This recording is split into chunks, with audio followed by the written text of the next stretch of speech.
အဲ့ဒါကိုကျွန်တော်လေးလေးနဲ့ပြောချင်တယ်ဟုတ်ခေတ်သစ်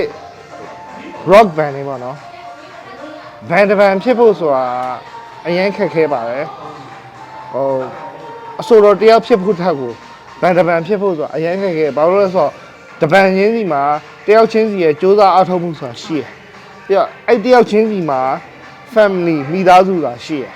အဲ့တော့အဲ့ဟာဒီအကုန်လုံးကိုညီမျှအောင်ညှိပေးနိုင်မှဘန်ဆိုတာရရှိခံတာပေါ့နော်ဟိုဘယ်လိုပြောရမလဲဆိုတော့အဆိုတော်တယောက်ကဟိုတိန်းကိုဘယ်လောက်ယာနဲ့ချီပြီးရဘန်ကိုညီလူများလူခွဲပေးနိုင်တယ်ဆိုလို့ရှိရင်ဒါဘန်ရက်တည်မှုကပိုပြီးတော့ရရှိကြမှာပေါ့နော်အဲ့လိုမျိုးလေးဖြစ်နိုင်တယ်အဲ့တော့အခုလိုမျိုးဘန်အစ်စ်တွေအများကြီးပေါ်လာတဲ့အတွက်ကြောင့်မလို့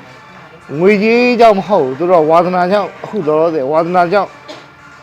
ဖြစ်နေတဲ့အတွက်ကြောင့်မလို့အဲ့ဒါကိုကျွန်တော်အရန်အားပေးရယ်အဲ့ဒါကိုပျောက်ပြတ်သွားမှလည်းအရန်ဆိုးရယ်